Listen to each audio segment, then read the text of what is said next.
Tengok ni, jam dah hit kosong. Sementara kita sibuk kejar harta dan kerjaya, dunia di bawah kaki kita dah berubah. Di Malaysia, kita hidup lebih lama, tapi adakah kita hidup lebih sihat? Ini bukan sekadar teori, ini adalah engineering masa depan anda. Data tak menipu. Purata jangka hayat kita adalah 77 tahun, tapi jangka hayat sihat kita cuma 64 tahun. Ada jurang 13 tahun di mana kita hidup dalam penderitaan, kencing manis, darah tinggi dan hilang upaya. 73% kematian di Malaysia berpunca dari penyakit tidak berjangkit. 13 tahun penderitaan? Itu bukan plan yang bijak. Tapi lihat ni, 80% rakyat Malaysia sekarang dah sedar. Mereka tak nak cuma hidup lama, mereka nak kebebasan.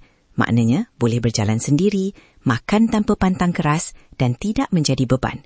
Health span adalah tentang menambah nyawa pada tahun, bukan sekadar tahun pada nyawa. Menjelang 2030, Malaysia akan menjadi negara tua.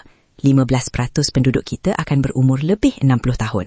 Persoalannya, adakah kita akan menjadi generasi yang kuat atau generasi yang menghabiskan wang persaraan EPF hanya untuk membayar bil hospital? Engineering kesihatan bermula sekarang. Rahsianya, berhenti menjadi reaktif. Jangan tunggu sakit baru cari doktor. Gunakan teknologi, monitor data badan anda dengan wearable tech dan fokus pada nutrisi seluler.